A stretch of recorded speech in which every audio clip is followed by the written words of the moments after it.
सर्वेश्वराय महादेव नायक तुम्ही नायक बळे ओके चलो फोन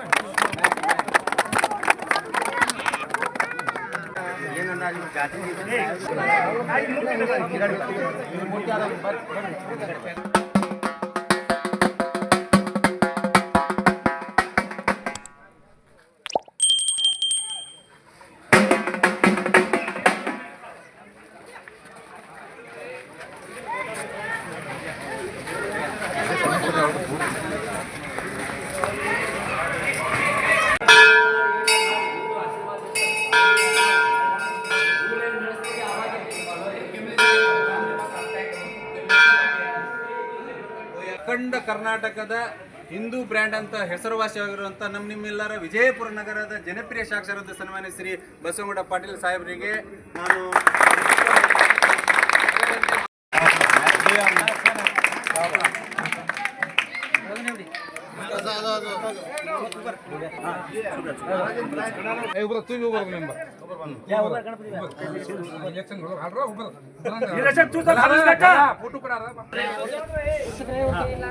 ದುರ್ಗಾದೇವಿಯ ಪಾದಕಮಲಗಳಲ್ಲಿ ಭಕ್ತಿಪೂರ್ವಕ ನಮನಗಳನ್ನು ಸಲ್ಲಿಸಿ ನಮ್ಮ ವಿಜಯಪುರ ಮಹಾನಗರ ಪಾಲಿಕೆಯ ಮಹಾಪೌರಾದಂಥ ಶ್ರೀ MS ಕರಡಿಯವರೇ ಮತ್ತು ಈ ವಾರ್ಡಿನ ನಮ್ಮ ಮಹಾನಗರ ಪಾಲಿಕೆಯ ಸದಸ್ಯರಾದಂಥ ಶ್ರೀ ರಾಜು ಚೌಹಾಣ್ ಅವರೇ, ಇನ್ನೊಬ್ಬ ನಮ್ಮ ಮಹಾನಗರ ಪಾಲಿಕೆ ಸದಸ್ಯರಾದಂಥ ಶ್ರೀ ವಿಠಲ್ ಹೊಸಪೇಟೆ ಅವರೇ, ಈ ಒಂದು ಗುಡಿಯ ಪೂಜಾರಿಯಾದಂಥ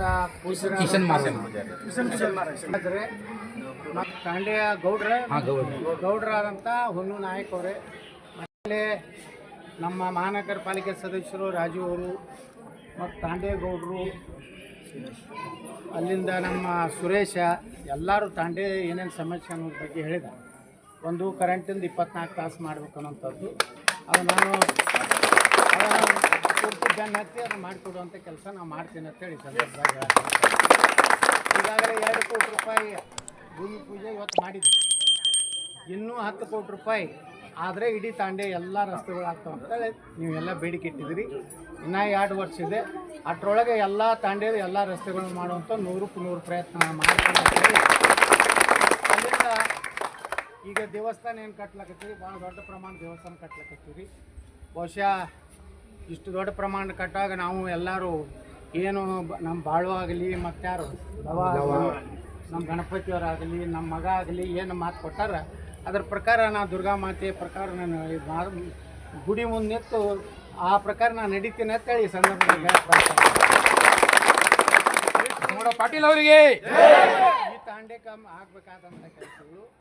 ಮತ್ತು ಇನ್ನೊಂದು Karnataka public school English medium school ನಾವು ಮಂಜೂರಾತಿ ಮಾಡಿದ್ದೀವಿ. 4 ಕೋಟಿ ರೂಪಾಯಿ ಬಿಲ್ಡಿಂಗ್ ಬರ್ತದೆ.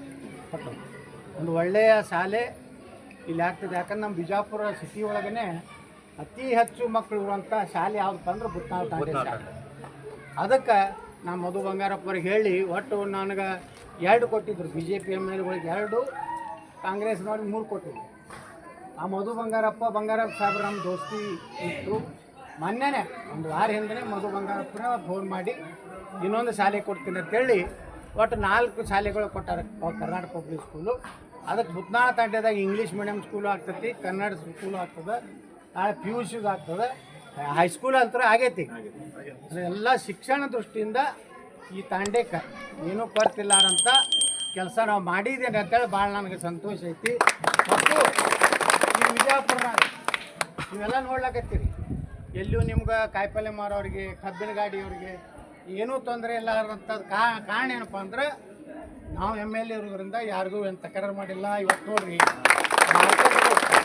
ಮಾರ್ಕೆಟಾಗ ನೀವೇ ವಿಚಾರ ಮಾಡಿ, ಸುತ್ತಮುತ್ತಲಿನ ಎಲ್ಲ ತಾಂಡೆಗಳು, ಸುತ್ತಮುತ್ತಲಿನ ನಮ್ಮ ಸಿಟಿಗೆ ಹತ್ತಿದಂಥ ಎಲ್ಲ ಹಳ್ಳಿಗಳು ಇವತ್ತು ಬಡವರು ಬಂದು ಯಾವ್ಯಾವ ಏರಿಯಾದಾಗ ನೋಡ್ರಿ 1 ಕಿಲೋಮೀಟ್ರ್ 2 ಕಿಲೋಮೀಟ್ರ್ ಕುಂಡಿರ್ತಾರೆ ಇವತ್ತು ಕಾಯಿಪಲ್ಯದಾಗ. ಇವತ್ತು ಒಂದೊಂದು ಕುಟುಂಬಕ್ಕೆ ಒಂದು ದಿವ್ಸಕ್ಕೆ 1800 ರೂಪಾಯಿ ಉಳಿದ್ರು ತಿಂಗಳ ಒಂದು 25-30 ಸಾವಿರ ರೂಪಾಯಿ ದುಡಿತಾರೆ. ಯಾಕಾಯ್ತಪ್ಪ ಅಂದ್ರೆ ಅಲ್ಲಿ ಏನು ಭಾಗವಂಡ್ರ ಮಾರ್ಕೆಟ್ ಇತ್ತು, ಅದನ್ನೆಲ್ಲ ತೆಗೆದು ಇಡೀ ಸಿಟಿ ತುಂಬ ಒಂದು 35ರಿಂದ 40 ನಾವು ಮಾರ್ಕೆಟ್ ಮಾಡಿದ್ವಿ. ಮತ್ತು ಎಲ್ಲೂ ಯಾರಿಗೂ ತೊಂದರೆ ಮಾಡಲಾರಂಥ ಒಂದು ಕೆಲಸ ಬಹುಶಃ ಕರ್ನಾಟಕದಾಗ ಯಾವ ಸಿಟಿ ಒಳಗೂ ಇಲ್ಲ. ಇಟ್ಟು ಕಾಯಿಪಲ್ಲೆ ಮಾರ್ಕೆಟ್ಗಳು ಎಲ್ಲರೂ ಒಂದೇ ಕಡೆ ಹೋಗ್ಬೇಕು. ಅದು ಬಿಜಾಪುರನಾಗ ಮಾತ್ರ ನೀವು ಎಲ್ಲಿ ಹೋದ್ರೂ ಇವತ್ತು ಎಂ ಪಿ ಪಾಲ್ರ ಮನೆ ಮುಂದೂ ಕೊಟ್ಟಿರ್ತಾರೆ, ಅಲ್ಲೂ ಒಂದು ದೊಡ್ಡ ಕಾಯಿಪಲ್ಲೆ ಮಾರ್ಕೆಟ್ ಆಗ್ತದೆ. ಇದೆಲ್ಲ ಯಾಕೆ ಕಾರಣ ಅಂದ್ರೆ ಬಿಜಾಪುರದಲ್ಲಿ ನೀವೆಲ್ಲ ಅದು ವಿಶೇಷವಾಗಿ ಬುತ್ನಾಳ ತಾಂಡ್ಯದವ್ರು ವಿಶೇಷವಾಗಿ ಮನೆ ಚುನಾವಣೆಯಲ್ಲಿ ಅತಿ ಹೆಚ್ಚು ಮತ ಕೊಟ್ಟಿದ್ದಕ್ಕೆ ಆ ಋಣ ತೀರ್ಸೋ ಕೆಲಸ ಮಾಡ್ತೀನಿ. ಯಾರು ಬರ್ತಾರೆ ಇಲೆಕ್ಷನ್ದಾಗ ಬರ್ತಾರೆ, ಅಟ್ಟು ಕೊಡ್ತೀನಿ ಇಟ್ಟು ಕೊಡ್ತೀನಿ. ಅವು ಇಲೆಕ್ಷನ್ದಾಗ ಬರೋ ಗಿರಾಕಿಗಳೇ ಬೇರೆ, ಅವು ಬರ್ತಾವು ಹೋಗಿಬಿಡ್ತಾವೆ, ಮತ್ತೆ ಇಲೆಕ್ಷನ್ ಬರ್ತಾರೆ. ಮುಂದೆ ನೀವು ಕೊಟ್ಟಿದ್ದು ರೊಕ್ಕ ಮತ್ತು ಹೊಸದಿದ್ರು ಬರ್ತಾರೆ. ಅದಕ್ಕೆ ಅವು ಯಾವ ನಂಬೇಡ್ರಿ, ಅವೇನು ಆಗೋಲ್ಲ ಹೋಗೋಲ್ಲ. ಮುಂದೆ ನಮ್ಮದೇ ಸರ್ಕಾರ ಬರೋದು ಕರ್ನಾಟಕದಾಗ, ನಾವೇ ನಮ್ಮ ಕೈಗೆ ರಾಜ್ಯನೇ ಬಂದ ಮ್ಯಾಗ ಇನ್ನೂ ಒಳ್ಳೆ ಕೆಲಸನ ನಮ್ಮ ಯುವಕರದ ಎಷ್ಟು ಮಂದಿ ಹುಡುಗರು ಕಲ್ತು ಕೂತಾರೆ. ಇವತ್ತು ನೋಡಿ ಸರ್ಕಾರಿ ನೌಕರಿ ಏನು 2,88,000 ಹುದ್ದೆ ಖಾಲಿ ಇದಾವೆ. ನಿಗಮ ಮಂಡಳಿಗಳಲ್ಲಿ 1 ಲಕ್ಷ ಹುದ್ದೆ ಖಾಲಿ ಇದಾವೆ. ಇನ್ನೂವರೆಗೆ ಹುದ್ದೆ ತುಂಬಿರೋದು ಕೆಲಸ ಸರ್ಕಾರ ಮಾಡ್ತಾ ಇಲ್ಲ. ಇಂಥ ಒಂದು ದೊಡ್ಡ ಸಮಸ್ಯೆ. ಇವತ್ತು ನೋಡಿ 4 ಲಕ್ಷ ಹುದ್ದೆಗಳು ಕರ್ನಾಟಕದಾಗ ಖಾಲಿ ಅದಾವೆ. ಇವೆಲ್ಲನೂ ನಾವು ತುಂಬಿದೀವಿ ಅಂದ್ರೆ ಕರ್ನಾಟಕದಾಗ 4 ಲಕ್ಷ ಕುಟುಂಬಗಳು ಪ್ರತಿಯೊಂದು ಮನ್ಯಾಗ ಒಬ್ಬೊಬ್ಬ ನೌಕರದಾರ ಆಗ್ತಾನೆ. ಆದರೆ ಅದನ್ನು ಯಾರೂ ನೋಡೋದಿಲ್ಲ. ಬರೀ ಗ್ಯಾರಂಟಿ ಅಂತಾರೆ, ಬರೀ ಅಕ್ಕಿ ಕೊಡ್ತೀನಿ, ಫ್ರೀ ಬಸ್ ಪಾಸ್ ಕೊಡ್ತೀನಿ. ಫ್ರೀ ಬಸ್ ಪಾಸು ಅಕ್ಕಿದಿಂದ ಉದ್ಧಾರ ಆಗೋದಿಲ್ಲ. ಒಂದು ಕುಟುಂಬಕ್ಕೆ ಒಂದು ನೌಕರಿ ಆಯ್ತಂದ್ರೆ ಆರಾಮ್ ಸರಿ ಅವ್ರ ಮನೆ ನಡೀತೈತಿಲ್ಲ ಅವ್ರಿಗೆ 30-40 ಸಾವಿರ ಪಗಾರ ಬರ್ತದೆ. ಅದಕ್ಕೆ ಇದನ್ನೆಲ್ಲ ಮುಂದೆಂದು ವಿಚಾರ ಮಾಡಿರಿ, ನಮ್ಮ ಯುವಕರ ಭವಿಷ್ಯದ ಬಗ್ಗೆ ವಿಚಾರ ಮಾಡಿರಿ.